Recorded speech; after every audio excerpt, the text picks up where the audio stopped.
mga babae po na gustong pumasok sa negosyo ng pagmamanok, pag-aralan niyo po muna kung talagang gusto niyo po ba itong business na to, kailangan talaga ng puhunan, then kailangan masipag kayo sa pagtatrabaho kasi matrabaho din po ito eh. Kami lang talaga yung gumagawa ng lahat. Huwag kayong magsimula ng 1 hektaryang manok na kaagad. Start lang po kayo na maliit hanggang sa kung sa tingin nyo kumikita kayo dito, dagdagan nyo na lang po. Mayong odto mga Kamad-Science. Ako si Dinah Faith Marquez. Ug ako si Peter Shim Marquez. Welcome po kayo dito sa Dinah Galore Game Farm dito sa Camotes Island, Cebu. Come on, let's go!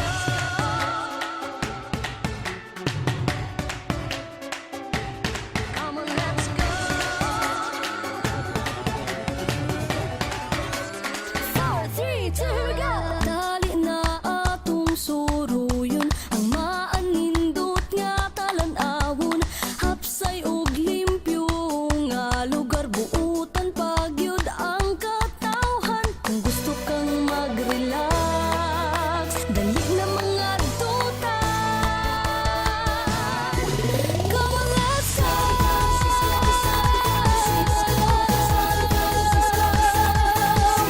Ang kaanindot mo ay sama San Francisco, Camotes, panghambog yun ni ka.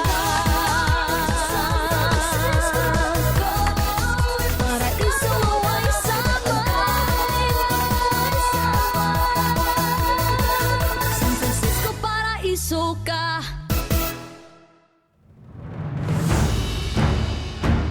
This is a pure Dinah Galore hatch grip. Ano sila, maangat kasi may hatch. Talagang grabe yung maraming paa. Very game, tapang, grabe. Oo. Batang-bata pa to, 6 months siguro to.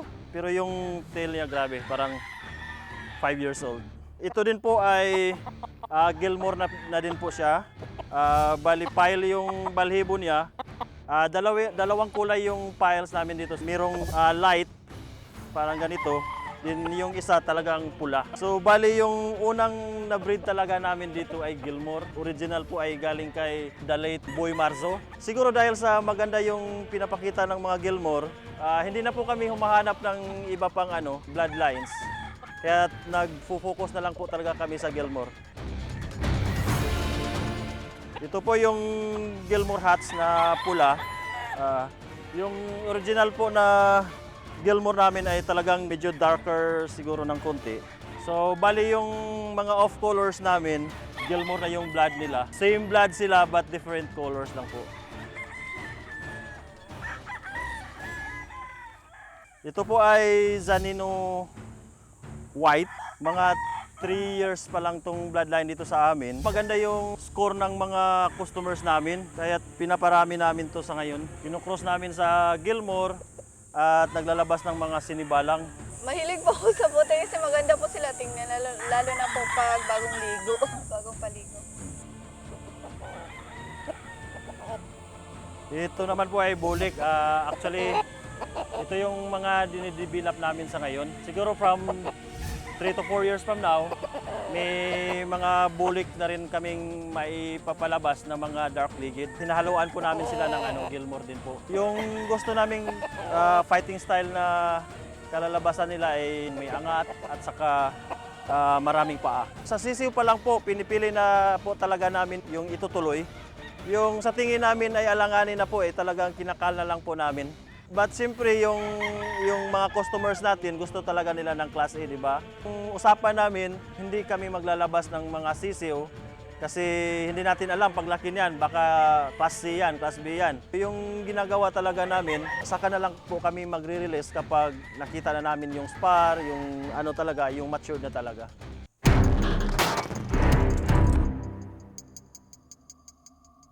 Kami po ay talagang naniniwala sa siyensya. Kami din po ay naniniwala sa mga pamahiin, ganyan-ganyan. Yung mentor ko talaga, nung nagsisimula ako, mahilig sa mga ganyan-ganyan. Ako naman, wala namang mawala kung maniniwala. Kaya kung mapapansin niyo, mahilig kami sa off-colors.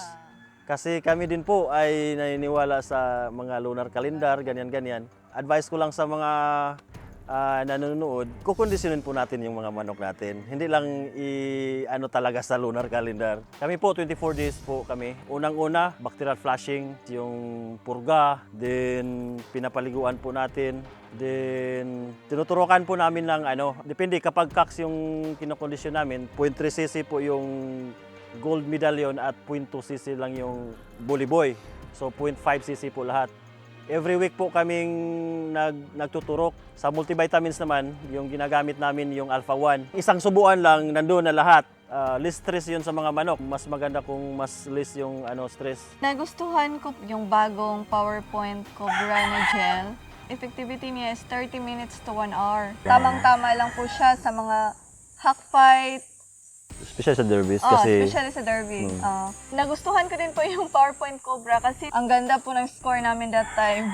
Marami po kaming panalo. Bali, hindi lang sa derby, but sa sa mga hack fights. Sa pag-ship naman, kasi marami kaming customers na talagang nasa malayo. Sometimes yung travel time ng mga manok, 2 araw, 3 araw. Pag nagsiship po sa mga malalayong lugar, mas maganda po kasi kapag ang manok ay wala pong kinakain. Pag busog yan, alamang hindi sila natutunawan. Saan sila kukuha ng energy kapag walang makain? Yung gamit namin, yung Livercon OD po. Kapag may shipment kami kinabukasan, yung ginagawa namin, pinapatakan po namin ng 7 drops ng Livercon OD. Kinabukasan kapag let's say 8 AM yung shipment time namin, bago namin ipasok sa box, pinapatakan namin ulit ng 7 drops. As of now, siguro yung na-ship namin for the past 3 years, 300 heads na, wala pa ni isa na disgrasya. Kapag malamig yung panahon, ginagamitan po talaga namin sila ng Livercon OD. Pati po yung mga nasa TV na, yung mga naka-cord na. Then yung mga CCO naman po, bali yung Livercon OD, hinahalo po namin siya sa Set Pro. Everyday po yan, from day old up to sila nasa range, naka-Set Pro and with Livercon OD pa din po sila. Usually kasi yung breeding season, especially kapag yung mga sisiw natin ay December born, January born, 'di ba malamig ang panahon that time. Talagang ang laking tulong ng Livercon OD. So nagbibigay ng energy at saka init ng katawan.